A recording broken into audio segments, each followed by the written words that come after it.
আল্লাহ রব্বুল ইজ্জত ওয়াল জালালের আলিশান দরবারে অসংখ্য অগণিত শুকর সুজুদ। যে মহান রব্বুল আলামিন অত্যন্ত দয়া করে, মায়া করে, স্নেহ করে, ভালোবেসে আমাকে আপনাকে সকলকে আজ পবিত্র জুমার দিনে জামে মসজিদে জুমার নামাজ পড়ার লক্ষ্যে এবং তার আগে খুতবাতুল জুমা শোনার জন্যে প্রথম সারির মুসল্লি হয়ে মসজিদে আসার, বসার এবং সমবেত হওয়ার তৌফিক আর সুযোগ দান করেছেন। এজন্য কালিমাতুশ শুকর আদায় করছি, আলহামদুলিল্লাহ। লক্ষ কোটি দরুদ সালাম প্রেরিত হোক আল্লাহর সৃষ্টির প্রধান আকর্ষণ, বিশ্বসভার মহান সভাপতি আমাদের প্রিয় নবী মুহাম্মদুর রাসূলুল্লাহ সাল্লাল্লাহু আলাইহি ওয়াসাল্লামের উপর। সম্মানিত মুসল্লিয়ানে করম, পবিত্র কোরআনে কারীম থেকে একটি আয়াতে কারিমা রসুল আরবি সাল্লাল্লাহু আলাইহি ওয়াসাল্লামের অসংখ্য হাদিস থেকে একটি হাদিসের অংশ পাঠ করেছি। আল্লাহ তাবারক ওয়া তাআলার তৌফিক এবং মদদের সাথে এরই আলোকে কিছু কথা বলার ইচ্ছা পোষণ করছি। আল্লাহ তাআলা তৌফিক দান করুক, সকলে বলুন আমিন। মুহতারাম হাজিরিন, চলছে মাহে মুহররম মাস। মুহররম মাস যেমনিভাবে আনন্দের মাস, এই মাসে এবং এই মাসের 10 তারিখে আল্লাহ রব্বুল আলামিন হযরত মূসা আলাইহিস সালামকে ফেরাউনের মতো দুর্ধর্ষ কাফেরের হাত থেকে মুক্তিদান করেছিলেন। তেমনিভাবে মাস শোকেরও মাস, কারণ এই মাসে আল্লাহর রসুল সাল্লাল্লাহু আলাইহি ওয়াসাল্লামের প্রিয় নাতি হজরতে ইমাম হুসাইন রাদিয়াল্লাহু তাআলা আনহু, ওনাকে অত্যন্ত নির্মমভাবে কারবালার প্রান্তরে শহীদ করা হয়েছিল। রসুলের প্রিয় নাতি, যাদের ব্যাপারে বলা হয়েছে সাইয়্যিদা শাবাবি আহলিল জান্নাহ, হাসান হোসাইন, এই দুজন জান্নাতি যুবকদের সরদার। বলুন সুবহানাল্লাহ। যাদের ব্যাপারে বলা হয়েছে যারা আমার এই হাসান হোসাইনকে ভালোবাসবে তারা আমি রাসূলকে ভালোবাসলো, আর যারা হাসান হোসাইনের সাথে দুশমনি রাখবে তারা আমি রাসূলের সাথে দুশমনি রাখলো। সে হুসাইন রাদিয়াল্লাহু তাআলা আনহুকে শহীদ করা হয়েছে কারবালার প্রান্তরে। আমরা হুসাইন রাদিয়াল্লাহু তাআলা আনহুর শাহাদাতের ইতিহাস, কারবালার ঘটনা আমরা জানি। কারবালার ঘটনা শুনে চোখ ভরা পানি, বুক ভরা ব্যথা নিয়ে আমরা বাড়িতে যাই, কিন্তু হযরত হুসাইন রাদিয়াল্লাহু তাআলা আনহু কারবালার প্রান্তরে কেনই বা গেলেন, কি কারণে সেখানে গিয়ে শহীদ হলেন, এই জিনিসটা আমাদের কাছে অস্পষ্ট, ঠিক কিনা? অধিকাংশই আমরা জানি না, আর জানলেও সঠিকটা না। অনেকেই মনে করেন হযরত হুসাইন রাদিয়াল্লাহু তাআলা আনহু ক্ষমতার জন্য, পদের জন্য, মুসলিম জাহানের খলিফা হওয়ার জন্য তিনি কারবালার প্রান্তরে গিয়েছেন। যাদের কাছে এই মেসেজটি আছে, যারা এমনটি ভাবছেন, তাদের একটা ভুল। হযরত হুসাইন রাদিয়াল্লাহু তাআলা আনহু এমন কোনো উদ্দেশ্যে কারবালার প্রান্তরে যান নাই। হয়েছিল কি, হযরত হুসাইন রাদিয়াল্লাহু তাআলা আনহু হযরত আলী রাদিয়াল্লাহু তাআলা আনহুর সন্তান। মুআবিয়া রাদিয়াল্লাহু তাআলা আনহু ওনার ইন্তেকালের পরে ক্ষমতার মসনদে ওনার ছেলে ইয়াজিদকে বসানো হলো। ইয়াজিদ বসার পরে তৎকালীন সময়কার যারা সাহাবায়ে কেরাম ছিলেন, তাবেঈন ছিলেন, সাহাবায়ে কেরাম এবং তাবেঈনদের বুঝতে বাকি রইল না। তারা চিন্তা করলেন যে মুসলিম জাহানের খলিফার মতো একটি পদ ইয়াজিদের মতো একটি বেঈমান, চরিত্রহীন, লম্পট মুসলিম জাহান শাসন করবে, এটা তারা মানতে পারে নাই। এটা কি মানা যায় বলেন? মুসলিম জাহান হয়েছে, বিশাল সাম্রাজ্য যে সাহাবায়ে কেরামের আয়ত্তে এসেছে, এটা কি এমনিতেই আসছে? নাকি অনেক ঘাম, অনেক রক্ত, অনেক জীবন, অনেক পরিশ্রমের পরে এই মুসলিম জাহান হয়েছে, ঠিক কিনা? কোনো বিজয় এমনিতে আসে না, কোনো বিজয় এমনিতে আসবে না। রক্তের বিনিময়ে প্রতিটি বিজয় অর্জন করতে হয়।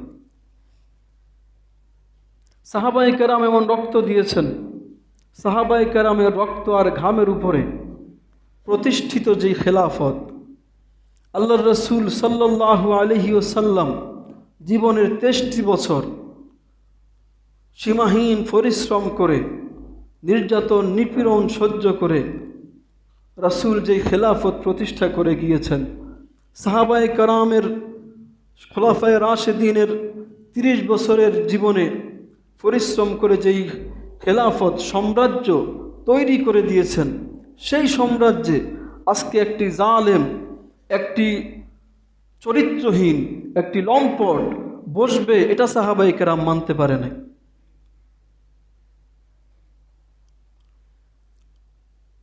এজন্য হযরত হুসাইন রাদিয়াল্লাহু তাআলা আনহুর কাছে কুফা থেকে চিঠি পাঠানো হলো যে ইয়াজিদ ক্ষমতায় বসছে, আমরা জানি সে জালেম। সাহাবায়ে কেরাম বুঝতে বাকি রয় নাই যে একটা জালেম যদি ক্ষমতার মসনদে বসে তাহলে তার কত খেসারত দিতে হয়, এর জন্য যে কত রক্ত ঝরাতে হবে, এর জন্য যে কত জীবন দিতে হবে, এটা সাহাবীদের বুঝতে বাকি ছিল না। কারণ সাহাবায়ে কেরাম ছিলেন খৈরে কুরুনের মানুষ। রাসূল বলেছেন, খৈরুল কুরুনি করনি সুম্মাল্লাযীনা ইয়ালুনাহুম সুম্মাল্লাযীনা ইয়ালুনাহুম, শ্রেষ্ঠ যুগ আমার যুগ। শ্রেষ্ঠ যুগ কার যুগ? রাসূল সাল্লাল্লাহু আলাইহি ওয়াসাল্লামের যুগ হচ্ছে শ্রেষ্ঠ যুগ। রাসূল বলেছেন সুম্মাল্লাযীনা ইয়ালুনাহুম, এরপরে যারা আমার সাহাবীদেরকে দেখবে তাদের যুগ হবে শ্রেষ্ঠ। সুম্মাল্লাযীনা ইয়ালুনাহুম, তারপরে তাদেরকে যারা দেখবে সেই যুগও হবে শ্রেষ্ঠ। শ্রেষ্ঠ যুগের মানুষ, এজন্য তাদের আর বুঝতে বাকি রইল না যে একটা জালেম যদি ক্ষমতার মসনদে বসে তাহলে আমাদেরকে কত খেসারত দিতে হবে। জালেম যখন ক্ষমতার মসনদে বসে, কোনো জাতির শাসক যদি জালেমকে নিযুক্ত করা হয়, তাহলে ওই দেশের মধ্যে আর মানুষের অধিকার বলতে কিছু থাকে না। মানুষের অধিকার লুণ্ঠিত হয়, মানুষের অধিকার নষ্ট হয়, মানুষের জীবনের কোনো মূল্য থাকে না।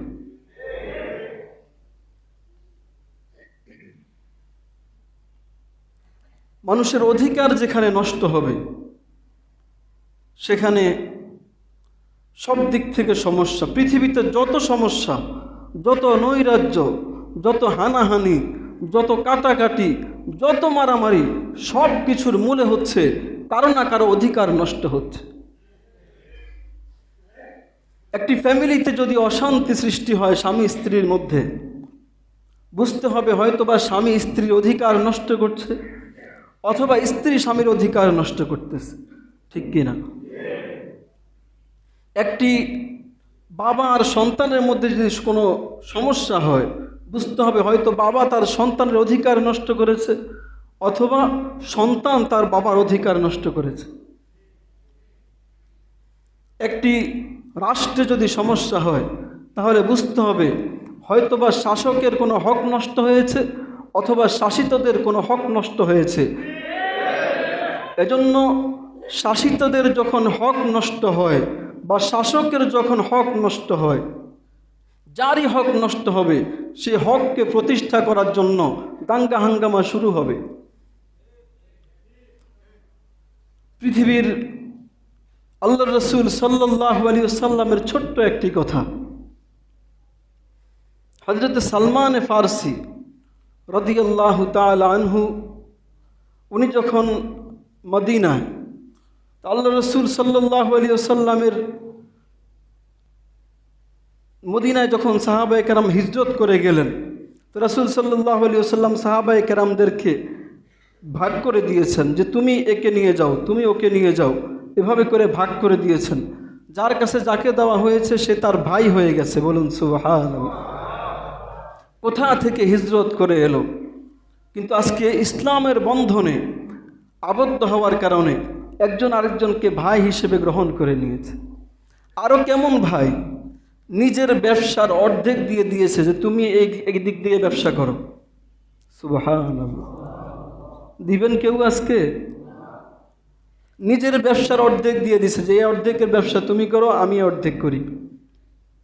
নিজের ঘরের এক রুম দিয়ে দিছে, 2 রুম ছিল 1 রুম দিয়ে দিছে, বাড়ি 2টা ছিল 1টা দিয়ে দিছে, জমিন 2টা ছিল 1টা দিয়ে দিছে, অথবা একটাকে 2 ভাগ করে 2 জন নিয়েছে। হযরত সালমান ফারসি রাদিয়াল্লাহু তাআলা আনহুর সাথে হযরত আবু দারদা রাদিয়াল্লাহু তাআলা আনহু, এই 2 জনকে ভ্রাতৃত্বের বন্ধনে আবদ্ধ করাইয়া দিলেন। আল্লাহ রসুল সাল্লাল্লাহু আলাইহি ওয়াসাল্লামের এই বন্ধন সৃষ্টি করে দেওয়ার পরে একদিন সালমান ফারসি রাত্রিবেলায় খাবার খাইতে বসেছিলেন, আবু দারদা আসতেছে না। আবু দারদা আসে না দেখে হযরত সালমান বসে আছেন, অনেকক্ষণ পরে আসলেন। আসার পরে বললেন যে এই তোমার আসতে দেরি হলো কেন? তিনি বললেন আমি ইবাদত করতেছিলাম। তোমার ফ্যামিলিতে সন্তানদের এই পরিস্থিতি কেন? তোমার স্ত্রীর শরীরে নোংরা জামা কাপড়, পুরান জামা কাপড় কেন? এই জীর্ণ শীর্ণ অবস্থা কেন? তো একথা বলার পরে ভিতর থেকে আওয়াজ আসলো যে ভাই সালমান, আপনার ভাই আবু দারদা, অর্থাৎ আবু দারদার স্ত্রী উম্মে দারদা, তিনি বলতেছে যে আপনার ভাই, তার দুনিয়ার কোনো খেয়ালই নেই, সে যে স্ত্রীর হক আছে, স্ত্রীর অধিকার আছে, সে যে তার নিজের হক আছে, নিজের অধিকার আছে, এগুলোর ব্যাপারে তার কোনো খবর নাই। হযরত সালমান ফারসি রাদিয়াল্লাহু তাআলা আনহু তখন বললেন যে ফাতি কুল্লি দি হাক্কিন হাক্কা, প্রত্যেকের হক তাকে বুঝিয়ে দাও, প্রত্যেকের অধিকার যদি প্রত্যেককে দিয়ে দাও, তাহলে তোমার ফ্যামিলিতে আর কোনো অশান্তি হবে না, ফ্যামিলিতে কোনো দিন কোনো ধরনের জঞ্জাল বাজবে না, প্রত্যেকে প্রত্যেকের হক দিয়ে দাও। সালমান ফারসিকে কথা বলার পরে, আবু দারদাকে কথা বলার পরে এটা ওনার পছন্দ হয়নি। আল্লাহ রসুল সাল্লাল্লাহু আলাইহি ওয়াসাল্লামের কাছে গেলেন, গিয়ে বললেন ইয়া রাসূলুল্লাহ, সালমান আমাকে এই কথা বলতেছে। আল্লাহ রসুল বললেন ক্বালা সালমান, সালমান সত্যই বলেছে, বলুন সুবহানাল্লাহ।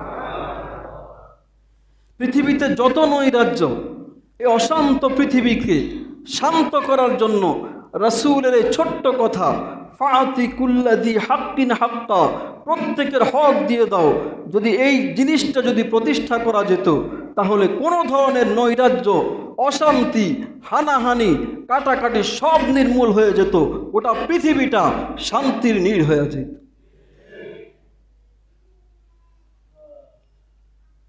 আজকে আমাদের দেশের যেই চলমান পরিস্থিতি, এ ব্যাপারে তো আপনারা সকলে সম্মতজ্ঞাত আছেন। এই যে পরিস্থিতি, এর পিছনেও অধিকার, ঠিক কিনা বলেন? দুইটা ছাত্র লেখাপড়া করবে, হাড় খাটা পরিশ্রম করবে, মাথার ঘাম পায়ে ফেলে তারা তাদের বাবা মা তাদের পড়ালেখার খরচ চালাবে। চাকরি করতে গিয়ে এরা চাকরি পাবে না, চাকরি পাবে কে? যাদের বাপদাদার দোহাই আছে তারা চাকরি পাবে। এটা কি ইনসাফ? এটা ইনসাফ হতে পারে? এই যখন ইনসাফ হলো না, যখন কারো অধিকার নষ্ট হলো, তখন কেউ তার অধিকার প্রতিষ্ঠা করার জন্য তো রাজপথে ঝাঁপিয়ে পড়বেই। কারণ আমার অধিকার প্রতিষ্ঠা করার জন্য আমি যদি রাজপথে ঝাঁপিয়ে পড়ি, যদি জীবনও যায়, সেটা শহীদি জীবন হবে। আর যারা শহীদ হয় তারা কোনোদিন মরে না।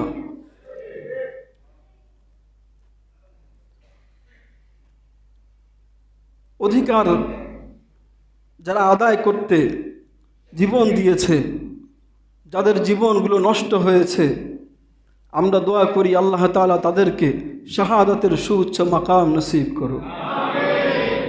আল্লাহ তাআলা তাদের কবরগুলোকে জান্নাতের টুকরা বানায়া দেখ, কবরের মধ্যে জান্নাতের হাওয়া বাতাস চালু করে দেখ। আল্লাহ তাআলা তাদের গুনাহগুলো মাফ করে দেখ। যে দেশে কোনো জালেম শাসক হয়ে যায়, আমি কথাই বলতেছিলাম, কোনো জালেম যদি কোনো দেশের শাসক হয়ে যায়, ওই জালেমের কাছে মানুষের জীবনের কোনো মূল্য থাকে না। মানুষের জীবনের কোনো মূল্য নাই আজকে। আপনারা দেখেছেন একটা অতি উৎসাহী পুলিশ, আবু সাঈদ নামে একটা ছেলে, বলেন তার হাতে কোনো অস্ত্র ছিল? তার হাতে কোনো অগ্নেয়াস্ত্র ছিল? কেন তাকে শহীদ করা হলো? সে বুক পেতে দিতেই পারে, তুমি তো জানো তুমি শুধু গুলিটা করবা, কিন্তু একটা জীবন তাজা প্রাণ তো ঝরে যাবে, এটা তো তুমি জানো। তারপরেও কেন তাকে শহীদ করা হলো? শুধু এমন নয়, গতকাল কেমন হয় আরো 19 জন না 20 জন শহীদ হয়েছে। এ পর্যন্ত কতজন তার হিসাব আল্লাহই ভালো জানে। এই যে মানুষের জীবন নিয়ে এভাবে ছিনিমিনি খেলা হচ্ছে, এর দায় কে দিবে? মনে রাখবেন, যে বা যাদের কারণে একটি মাত্র তাজা প্রাণ জমিনের সাথে মিশে যাবে, একটি মাত্র তাজা প্রাণ ঝরে যাবে, তাদের ঠিকানা হবে অনন্তকালের জাহান্নাম। তাদেরকে, শুধু তাদেরকে নয়, তাদের ফ্যামিলি, তাদের প্রতিটি নসল, তাদের কিয়ামত পর্যন্ত যত নসল আসবে, এর খেসারত সবাইকে দিতে হবে। এদের বংশে জন্ম হবে কানা, ল্যাংলা, লুলা জন্ম হবে, ভালো মানুষের জন্ম হবে না। এদের অবস্থা এমন হবে, নিজের সন্তান তাকে জবাই করে দুনিয়া থেকে বিদায় করবে। এদের ফ্যামিলিতে কোনোদিন শান্তির আশা করতে পারবে না, এটা লিখে রাখতে পারেন। মুখ ভর্তি দাড়ি হইলে দিনদার হওয়া যায় না।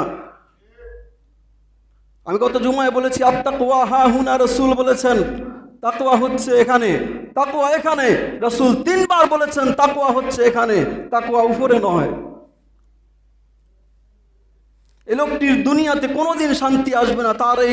তার এই পাপের খেসারত তার প্রতিটি নসল দিতে হবে, এবং তার পরকালে ঠিকানা হবে আল্লাহ তাআলার কোরআন থেকে বলছি, আল্লাহ বলছেন, ওয়ামান ইয়াকতুল মুমিনা মুতাআম্মিদান ফাজাযাউহু জাহান্নাম খালিদান ফিহা। আল্লাহ বলছেন, যে ব্যক্তি কোনো একজন মুমিনকে ইচ্ছাকৃতভাবে, অন্যায়ভাবে কেউ যদি কাউকে হত্যা করে, তাহলে কি হবে? ফাজাযাউহু জাহান্নাম, তার ঠিকানা হবে জাহান্নাম। আল্লাহ এতটুকু যদি বলতো, তাহলে বলতাম যে যাক, যেহেতু ইমানদার, মুখ ভর্তি দাঁড়িয়ে আছে, কয়দিন পরে মনে হয় জান্নাতে যাইব না। তারপরে আল্লাহ তাআলা বলছে খালিদান ফিহা, অনন্তকাল সে জাহান্নামে থাকবে। যদি জাহান্নাম বইলা শেষ হয়ে যাইত, তাহলে বুঝতাম যে ইমানের কারণে একদিন বেহেশতে যাবে, কিন্তু না, তার ঠিকানা অনন্তকালের জাহান্নাম। একজন মানুষকে হত্যা করার দায়ে যদি এই পরিস্থিতি, এই কথা হয়, কোরআন থেকে এই কথা বলা যায়, তাহলে যদি যেখানে এতগুলো মানুষের তাজা প্রাণ ঝরে গেল, সেখানে পরিণতি কি হবে? এজন্য মুসলমান ভাইদেরকে বলবো, আমরা কখনো জালেমদের পক্ষে থাকবো না, মাজলুমের পক্ষে থাকবো। আমরা কার পক্ষে? মাজলুমের পক্ষে থাকবো। মাজলুমের পক্ষে মরেও শান্তি আছে, ঠিক কিনা বলেন? মাজলুমের পক্ষে মরলেও শাহাদাতের সূর্য মাকামে পৌঁছা যায়। জালেমদের পক্ষে যদি বেঁচেও থাকি, মানুষের তিরস্কার, মানুষের ধিক্কার, মানুষের নিন্দা নিয়ে বেঁচে থাকতে হয়, সে বাঁচার চাইতে মরা আরো ভালো। কেউ এ পৃথিবীতে থাকবে না, আমিও থাকবো না, আপনিও থাকবেন না, কোনো জালেমও থাকবে না, কোনো মাজলুমও থাকবে না। ফেরাউন থাকতে পারে নাই, কারুন থাকতে পারে নাই, হামান থাকতে পারে নাই, নমরুদ থাকতে পারে নাই, আবু জাহাল থাকতে পারে নাই, উমাইয়া বিন খলফ থাকতে পারে নাই, আবু লাহাব থাকতে পারে নাই, উতবা সাহেবরা থাকতে পারে নাই, পৃথিবীর কোনো জালেমও থাকতে পারবে না। আর আবু বকরও মরেছে, আর বেলাল হাফসিও মরেছে, সুমাইয়াও মরেছে, আম্মার ইবনে ইয়াসিরও মরেছে, সুহাইবে রুমিও মরেছে, খাব্বাব খুবাইবরাও মরেছে। ওই সমস্ত জালিমদের নাম শুনলে মানুষ ধিক্কার দেয়, আর বেলালের কথা শুনে চোখের পানি পড়ে নাই এমন মুসলমান খুঁজে পাওয়া বড় দুষ্কর। জালিমদের জন্য থাকে ধিক্কার, নিন্দা, আর মাজলুমদের জন্য থাকে মুসলমানের চোখের পানি আর দোয়া, ঠিক কিনা বলেন? সুতরাং আমরা কার পক্ষে? মাজলুমের পক্ষে থাকব। আজকে আফসোস, অনেক মানুষ ফিলিস্তিনের মাজলুমদের জন্য কাঁদে, বাংলাদেশের মাজলুমদের কোনো খবর নাই। বাংলাদেশের মাজলুমদের ব্যাপারে সে জালেম, অথচ এই জালেমই আবার ফিলিস্তিনের মাজলুমদের জন্য আহা কি মায়া কান্না। এরা আসলে কি মাজলুমদেরকে ভালোবাসে নাকি ধোঁকাবাজ? এরা মাজলুমদের পক্ষে চোখের পানি ফেলে স্বার্থ হাসিল করতে চায়, ঠিক কি না বলেন? মুহতারাম হাজিরিন, সেই কুফার মানুষেরা বুঝতে পেরেছিল যে একটা জালেম যদি ক্ষমতায় বসে যায় কি খেসারতটা দিতে হয়। বাংলাদেশের মানুষ 10 কেজি দরে চাউল খাবে আর 8 টাকা দরে ডিম খাবে, সেই আশায় আজকে খেসারত দিতে হচ্ছে। একটা জালেম যদি ক্ষমতার মসনদে থাকে মানুষের কি পরিণতি হয় সেটা বুঝতে পেরেছে কুফার মানুষেরা। সে কুফার মানুষেরা তখন মূলে থেকেই হযরত হুসাইন রাদিয়াল্লাহু তাআলা আনহুকে চিঠি পাঠিয়েছিল। তো চিঠি পাঠানোর পরে কুফার মানুষরা, তারা তো মাজলুম হতে চায় নাই, তারা চায় না যে আমরা জালেমের খপ্পরের মধ্যে থেকে নিজেরা মাজলুম হয়ে দিনের পর দিন এর খেসারত দিই, তারা এটা চায় নাই। তারা চেয়েছে আমরা সুন্দর মুসলিম জাহানে মুসলমানরা যে অধিকার, যে সম্মান নিয়ে বেঁচে থাকে, আমরা এই মুসলিম জাহানের মধ্যে সেই অধিকার, সে সম্মান নিয়ে বেঁচে থাকব। আমাদের দায়িত্ব হবে আমরা মাজলুমদের পক্ষে থাকব। কার পক্ষে? মনে থাকবে তো? আমরা কার পক্ষে? মাজলুমদের পক্ষে। কারণ আমার আপনার মৃত্যুর পরে, মৃত্যু তো একদিন হবে, কি বলেন, হবে না? কেউ বাঁচতে পারবে? কোনো জালেম বাঁচছে? কোনো মাজলুম পৃথিবীতে থাকতে পারছে? সবাই পৃথিবী থেকে চলে যাবে। তবে চলে যাওয়ার পরে আপনার ব্যাপারে মানুষ কি বলে এর উপর কিন্তু বড় একটা ফয়সালা আছে, ঠিক কি না? আপনার আমার ব্যাপারে লোকদের কি মন্তব্য সে ব্যাপারে কিন্তু আল্লাহ তাআলার ফয়সালা হয়। قال رسول الله صلى الله عليه وسلم مروا بجنازة فأثنوا عليها خيرا فقال النبي صلى الله عليه وسلم وجبت। হাদিস শরীফে এসেছে, বুখারীর হাদিস, আল্লাহর রাসূল সাল্লাল্লাহু আলাইহি ওয়াসাল্লামের সামনে দিয়ে একটি জানাজা যাচ্ছে, একটি মানুষের লাশ যাচ্ছে। তো সাহাবায়ে কেরাম বললেন লোকটি খারাপ, রাসূল বললেন ওয়াজাবাত, লোকটি ভালো। সাহাবায়ে কেরাম বললেন লোকটি কি ভালো, মানে তার প্রশংসা করছে। রাসূল বললেন ওয়াজাবাত, ওয়াজিব হয়ে গেছে। এরপরে মাররু বি উখরা, আরেক দল জানাজা নিয়ে যাচ্ছে, লাশ নিয়ে যাচ্ছে। ফাসনু আলাইহা শাররা, সাহাবায়ে কেরাম তার ব্যাপারে খারাপ মন্তব্য করলেন যে লোকটি ভালো ছিল না। তো রাসূল বললেন ওয়াজাবাত। ফাকাল ওমর ইবনুল খাত্তাব, হযরত ওমর ইবনুল খাত্তাব রাদিয়াল্লাহু তাআলা আনহু বললেন মা ওয়াজাবাত, কি ওয়াজিব হয়ে গেছে? রাসূল আপনি যে বললেন ওয়াজাবাত, ওয়াজিব হয়ে গেছে, কি ওয়াজিব হয়ে গেছে? তো আল্লাহ রাসূল সাল্লাল্লাহু আলাইহি ওয়াসাল্লাম বললেন হাদা মা সানাইতুম আলাইহি খায়রা ফাওয়াজাবাত লাহুল জান্নাহ, এই যে যে ব্যক্তির ব্যাপারে তোমরা বললে ভালো, এই লোকটির জন্য জান্নাত ওয়াজিব হয়ে গেছে।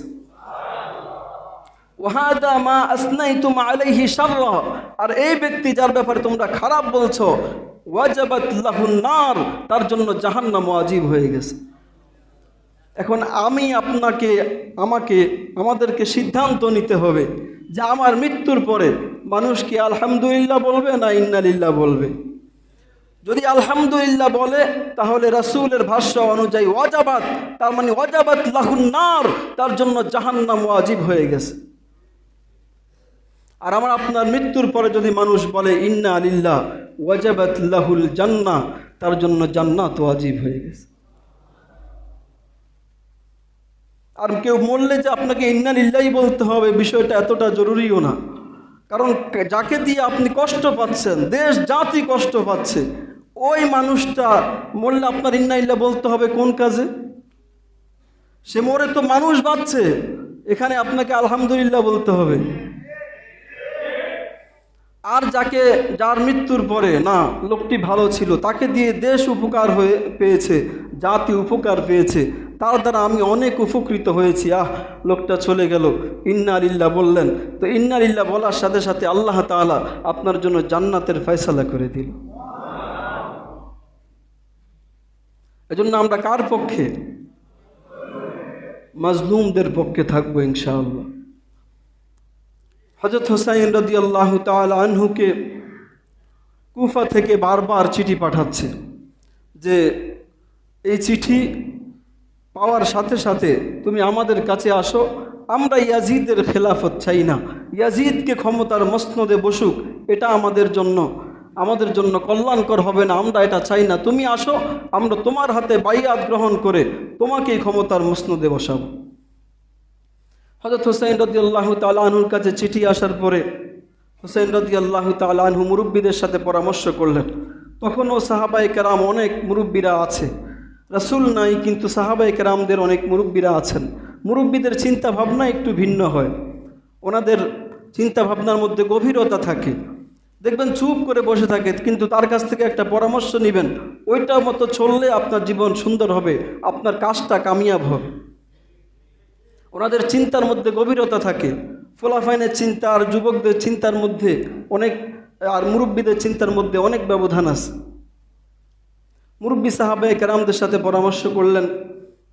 সাহাবায়ে কেরামের বেশিরভাগই বলছেন ইন্না আহলাল কুফা লা ইউফা, কুফাবাসী বড় খারাপ, এদের কাছে যাইও না, এরা কথা দিয়ে কথা রাখে না, সুতরাং এদের কাছে যাওয়ার দরকার নাই। সাহাবায়ে কেরামের এই পরামর্শ। তা আবার তারা চিঠি লিখলো যে হোসাইন, তুমি যদি না আসো আর এই জালেমের অধীনে যদি আমাদেরকে থাকতেই হয়, তাহলে মনে রাখবে এই জালেমের অধীনে থেকে আমরা যেই কষ্ট পেয়েছি, এর জন্য হাসরের ময়দানে তোমার নানার আদালত আমি বিচার দিব। এই ভাষায় চিঠি লেখা হয়েছে। হযরত হুসাইন রাদিয়াল্লাহু তাআলা আনহু চিন্তা করলেন, এমন কথা বললে তো আর না গিয়ে পারা যায়? বলেন, না গিয়ে পারা যায়? এতটুক থেকে যতটুকুন বুঝলেন, হযরত হুসাইন রাদিয়াল্লাহু তাআলা আনহু ক্ষমতার জন্য গেলেন, নাকি নানা জানের রেখে যাওয়া যে খেলাফত, সেই খেলাফত যেন আল্লাহ তাআলার প্রিয় বান্দাদের মাধ্যমে পরিচালিত হয় সেজন্য গেলেন? ঠিক কিনা? হযরত হুসাইন রাদিয়াল্লাহু তাআলা আনহু যাচ্ছেন। ইতিমধ্যে হুসাইন রাদিয়াল্লাহু তাআলা আনহুর যাওয়ার যেই তথ্য, এই তথ্য ইয়াজিদের কানে পৌঁছে গেল। আর ইয়াজিদ হরদম সে কুফাতে মানুষকে গ্রেফতার করা, হত্যা করা শুরু করে দিল। এই পরিস্থিতি দেখে অবস্থা সম্পূর্ণ বিপরীত হয়ে গেল। কারণ রাজনৈতিক পরিস্থিতি এমনই, যখন যেদিকে শক্তি দেখা যায় মানুষ ওই দিকেই ঘুরে যায়, ঠিক কিনা? তখনকার যুগে তার টেলিফোন ছিল না, ইন্টারনেট, মোবাইল এগুলো ছিল না। হযরত হুসাইন রাদিয়াল্লাহু তাআলা আনহু ওই চিঠির ভিত্তিতে আসতেছেন, কিন্তু এদিকে কুফার অবস্থা পরিবর্তন হয়ে গেছে। মদিনা থেকে কুফা, ইরাকের কুফা নগরী, মদিনা থেকে ইরাক অনেক দূরবর্তী রাস্তা। তখনকার সময়ে উট ঘোড়া দিয়ে অতিক্রম করতে হতো, দীর্ঘদিন পাড়ি দিচ্ছে, এদিকে জানেই না যে কুফার অবস্থা খারাপ। হযরত হুসাইন রাদিয়াল্লাহু তাআলা আনহু সেখানে গিয়ে দেখলেন অবস্থা ভয়াবহ অবস্থা। হযরত হুসাইন রাদিয়াল্লাহু তাআলা আনহু তখন এই অবস্থা দেখে তিনি বললেন যে আমি তো তোমাদের সাথে যুদ্ধ করতে আসি নাই। বলেন, যুদ্ধ করতে গেছে? যুদ্ধ করার জন্য আমার কোনো প্রস্তুতিও নাই। আমি এসেছি, তোমরা আমাকে দাওয়াত করেছো, তোমরা বলেছো আমার হাতে বায়াত গ্রহণ করবে, এজন্য আমি এসেছি, কিন্তু তোমাদের অবস্থার এই পরিবর্তন তো আমি জানি না। হযরত হুসাইন রাদিয়াল্লাহু তাআলা আনহু তিনি বললেন, আমি তো যুদ্ধ করতে আসি নাই, তোমাদেরকে আমি 3টি অপশন দিচ্ছি, এই 3টির কোনো একটি আমাকে করে দাও, আমিও মুক্তি পাই, তোমাদেরকেও মুক্তি দিই। 1 নাম্বার, তোমরা হয়তো আমাকে ইয়াজিদের সাথে সাক্ষাৎ করার ব্যবস্থা করে দাও। 2 নাম্বার, অথবা আমাকে কোনো মুসলিম দেশের সীমান্তে আমাকে দিয়ে আসো, আমি সেখান থেকে দেশ ত্যাগ করব। অথবা তোমরা আমাকে সহি সালামতে মদিনায় পৌঁছায়া দাও। তারা 3টির কোনো একটি অপশনও গ্রহণ করল না। হযরত হুসাইন রাদিয়াল্লাহু তাআলা আনহুকে যুদ্ধের জন্য বাধ্য করলেন। হযরত হুসাইন রাদিয়াল্লাহু তাআলা আনহু যুদ্ধের জন্য বাধ্য হয়ে কোনো উপায় না পেয়ে অবশেষে তিনি যুদ্ধের মধ্যে অংশগ্রহণ করতে বাধ্য হলেন।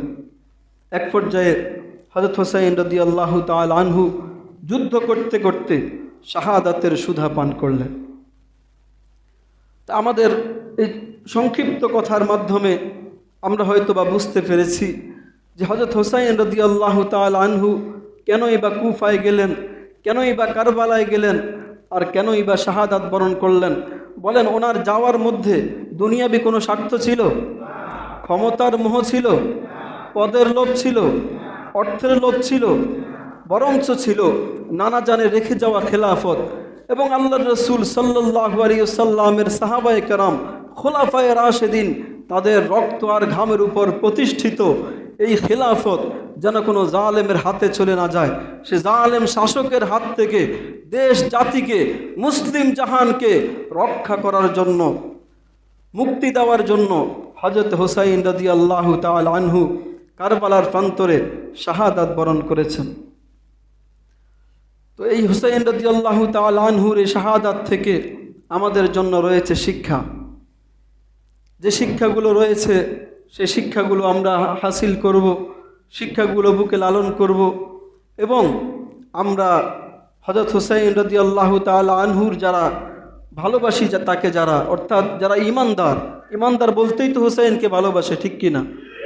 হুসাইনের ভালোবাসার অর্থ এটা নয় যে আমি শুধু আশুরা আসলে আর মুহররম আসলে হুসাইনের ভালোবাসায় রক্ত ঝরাবো, হুসাইনের ভালোবাসায় মিছিল করব, হুসাইনের ভালোবাসায় ভালো ভালো রান্না করে খাবো, এটা নয়। হুসাইন রাদিয়াল্লাহু তাআলা আনহুর ভালোবাসা তখনই প্রকাশ পাবে যখন একজন মুমিন 5 ওয়াক্ত নামাজ পড়বে। কারণ আপনি যে হুসাইনকে ভালোবাসছেন, সেই হুসাইন যুদ্ধের ময়দানেও জোহরের নামাজ জামাতে আদায় করেছে। আপনি যদি হুসাইনকে সত্যিকার অর্থে ভালোবাসেন তাহলে আপনাকে 5 ওয়াক্ত নামাজি হতে হবে, ঠিক কিনা? আপনি যদি হুসাইনকে সত্যিকার অর্থেই ভালোবাসেন তাহলে কখনো কোনো দিন কোনো বাতিলের সামনে মাথা নত করবেন না, গর্দান যাবে তবু ঈমান দিতে পারবেন না। এ হচ্ছে হুসাইন রাদিয়াল্লাহু তাআলা আনহুর শাহাদাত থেকে আমাদের শিক্ষা।